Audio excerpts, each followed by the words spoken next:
आप समाजवादी पार्टी का ये चरित्र है कि हमेशा हिंदू समाज से जुड़ी विषयों पर इस प्रकार की वो टिप्पणी करते हैं, चाहे हमारे धर्मगुरुओं के बारे में हो, चाहे हमारी परंपरा आस्था के बारे में हो।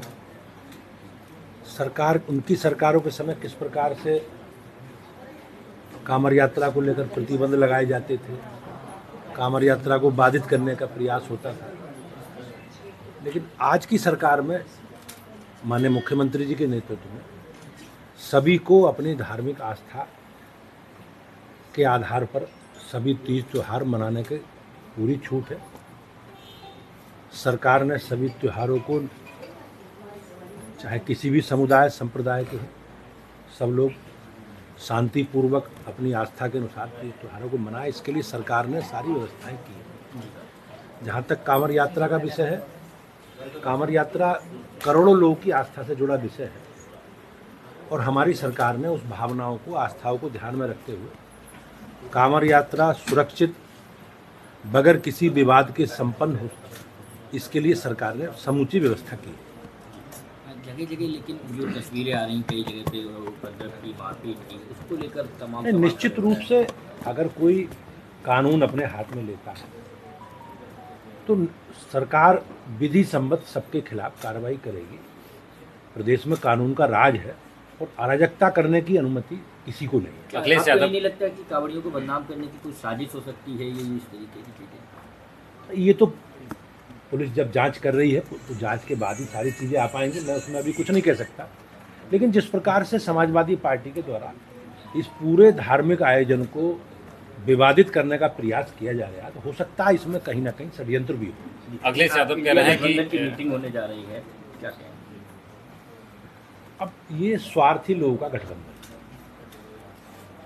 लोकसभा चुनाव के बाद जितने भी विधानसभा चुनाव हुए, चाहे दिल्ली का चुनाव हो, कहाँ था इंडिया गठबंधन? आप हरियाणा में विधानसभा चुनाव हो तो कहाँ था एनडीए गठबंधन? तो ये लोग स्वार्थ और मौका परस्त लोगों का गठबंधन है, ये बेमेल गठबंधन है। कोई वैचारिक समानता, वैचारिक मेल में नहीं है। ये लोग स्वार्थी लोग हैं और प्रदेश और इस देश की जनता इनके चरित्र के बारे में सब जानती है और इनके लिए निगेटिव एजेंडा बार बार नहीं चलता है। लोगों को गुमराह करके, झूठ बोल करके जो नेगेटिव एजेंडा चलाने का प्रयास विपक्षी गठबंधन ने लोकसभा में चुनाव में किया था, उसके बाद के चुनावों में देश की जनता ने इन्हें पूरा सबक सिखा दिया है कि इस प्रकार के बेमेल गठबंधन का कोई स्थान देश की राजनीति में नहीं। अखिलेश यादव कह रहे हैं कि एक टीचर ने कविता लिखी थी कांवड़ को लेकर, उनके बाद उस पर एफआईआर हो गई है। हमें किसी भी धर्म मत संप्रदाय की धार्मिक भावनाओं को ठेस नहीं पहुंचानी। देश में बड़ी संख्या में लोग अपनी आस्था, परंपरा और विरासत के आधार पर अपनी दिनचर्या आगे बढ़ा रहे हैं और हमारी सरकार ने सभी धर्मों के सम्मान करने की बात कही है। लेकिन एक ट्रेंड है जिस प्रकार से एक विशेष मत संप्रदाय को लांछित करने का काम सदियों से लोग करते रहे हैं। लेकिन आज की जो स्थिति है, आज की सरकार ने इस प्रकार के सभी गतिविधि को प्रतिबंधित करके उनके खिलाफ कार्रवाई सरकार कर रही है। अखिलेश यादव कह रहे हैं कि हमारी सरकार आएगी तो कांवड़ियों के लिए कॉरिडोर बनाएंगे। अब उनका जो ट्रैक रिकॉर्ड है, उनका इतिहास है, उस इतिहास के बारे में आप सब लोगों को जानना चाहिए। प्रदेश की जनता जानती है किस प्रकार से देश के बहुसंख्यक समाज की धार्मिक भावनाओं को लज्जित करने का काम समाजवादी पार्टी ने हमेशा किया है।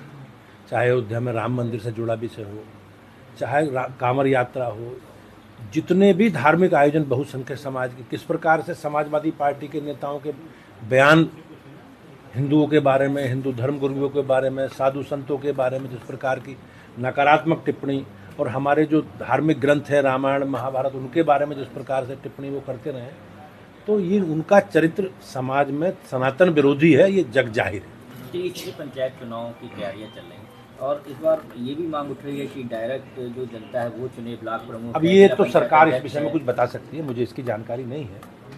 लेकिन चुनकर पंचायतों में हमारी पार्टी केवल जिला पंचायतों के सदस्यों को घोषित करके चुनाव लड़ती है। बाकी बीडीसी और ग्राम सभा के चुनाव ओपन रहते हैं, सभी लोग लड़ते हैं।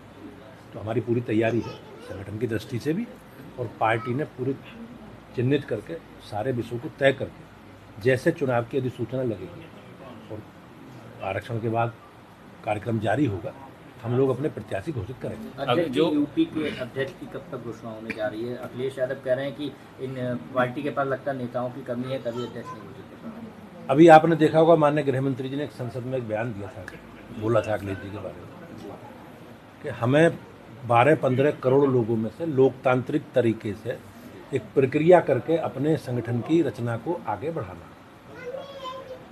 तो आपने देखा होगा हमने पिछले साल 2024 में शायद अगस्त सितंबर में साधारण सदस्यता प्रारंभ की। तो उत्तर प्रदेश में 2.5 करोड़ से ज़्यादा लोग साधारण सदस्य बने।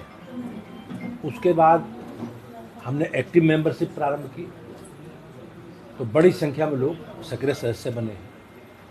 1,62,000 में स्थानीय समितियों में लगभग 1,50,000 से अधिक हमारी स्थानीय समिति बनी है।